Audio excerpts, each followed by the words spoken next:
ইংরেজি নববর্ষ উদযাপনের সময় শ্লীলতাহানির শিকার হন এক নারী। ২০০৪ সালের ২৭ ফেব্রুয়ারি হুমায়ুন আজাদের উপর হামলা চালায় জঙ্গিরা। এবছর ২৬ ফেব্রুয়ারি লেখক অভিজিৎ রায় আততায়ীর হামলায় নিহত হন। এবার টিএসসির সামনে নববর্ষের শ্লীলতাহানির ঘটনা, ঘটনাস্থল একই।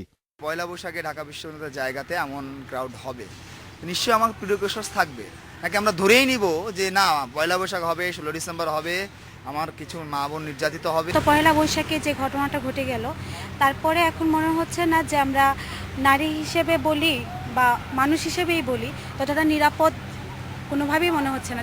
পহেলা বৈশাখ, ২১শে ফেব্রুয়ারি সহ নানা উৎসবে বিপুল সংখ্যক লোক সমাগম ঘটে ছোট্ট এইটুক এলাকায়। নিরাপত্তার দায়িত্বে থাকে পুলিশ। বিশ্ববিদ্যালয়ের ৯টি প্রবেশপথে ১৯টি সিসিটিভি ক্যামেরা বসিয়েছে পুলিশ। পুলিশের কিছু সীমাবদ্ধতা থাকে, কারণ ইউনিভার্সিটি এলাকায় দায়িত্ব পালনের ক্ষেত্রে পুলিশকে অন্যান্য জায়গার চাইতেও অনেক বেশি সতর্ক থাকতে হয়। সাম্প্রতিক ঘটনায় এখানকার নিরাপত্তা ব্যবস্থা কিভাবে ঢেলে সাজানো যায় সে বিষয়ে নতুন করে ভাবছে বিশ্ববিদ্যালয়ের কর্তৃপক্ষ। সিসি ক্যামেরায় নিজস্ব মনিটরিং ব্যবস্থা তার একটি।